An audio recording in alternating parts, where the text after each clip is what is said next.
Beena Sarwar is a Pakistani journalist who focuses on human rights, media freedom and peace issues.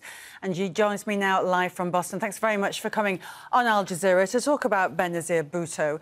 First of all, Kamal was just talking about very much her son, part of politics now. He's always suspected and talked quite widely about how some members of the establishment might have been behind her murder. Are we any closer to really knowing who was behind it?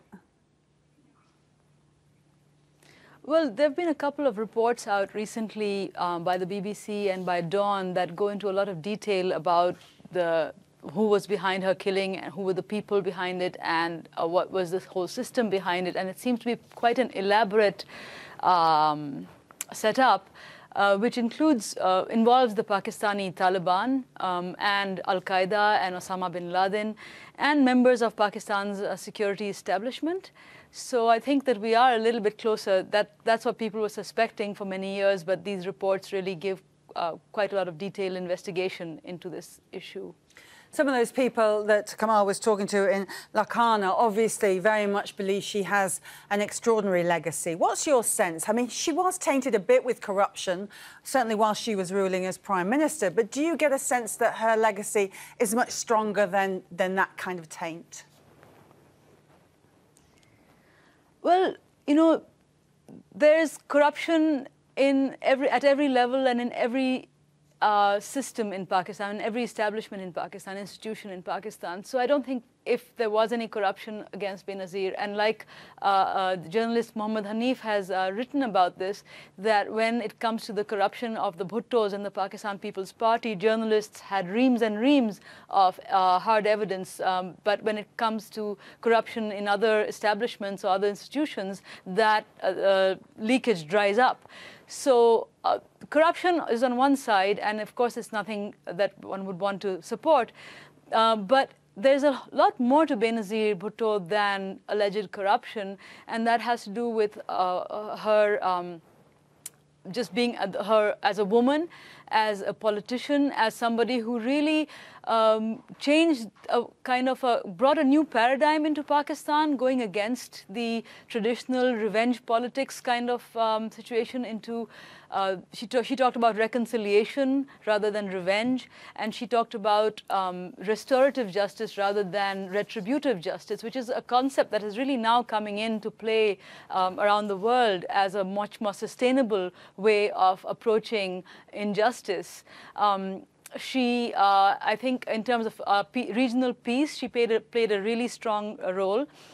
She she stopped the insurgency, or she stopped the support going into East Punjab from Pakistan's security establishment after her meeting with Rajiv Gandhi after she was first elected Prime Minister.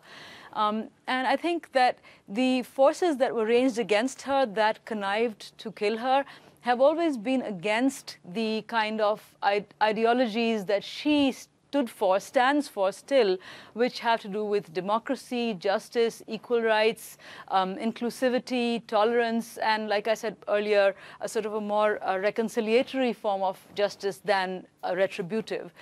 So I think the path that she showed is still ahead of us, and I think that we do see Pakistan going along that line, but constantly coming up against roadblocks and constantly being pulled back by those same forces that I think conspired to kill her. And did she change the place of Pakistani women at all? Well, certainly, I mean, by the fact that being the first Muslim woman Prime Minister, elected official in the Muslim world as a woman, she campaigned while she was pregnant, she gave birth while she was in office, she never tried to be manly in a man's world. She was very, very feminine, but very, very authoritative, and I think she changed how women are seen.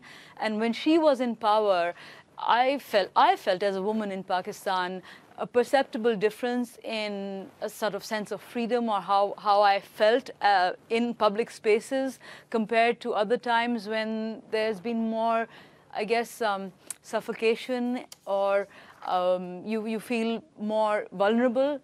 And I think that now things have changed so much in the last 10 years, particularly with the rise of social media and Pakistan's very young population very aspirational population, and these young people are fighting for democracy, not necessarily as a political system. Many of them are actually quite apolitical, but I think that they have those aspirations for that she stood for, that I outlined earlier.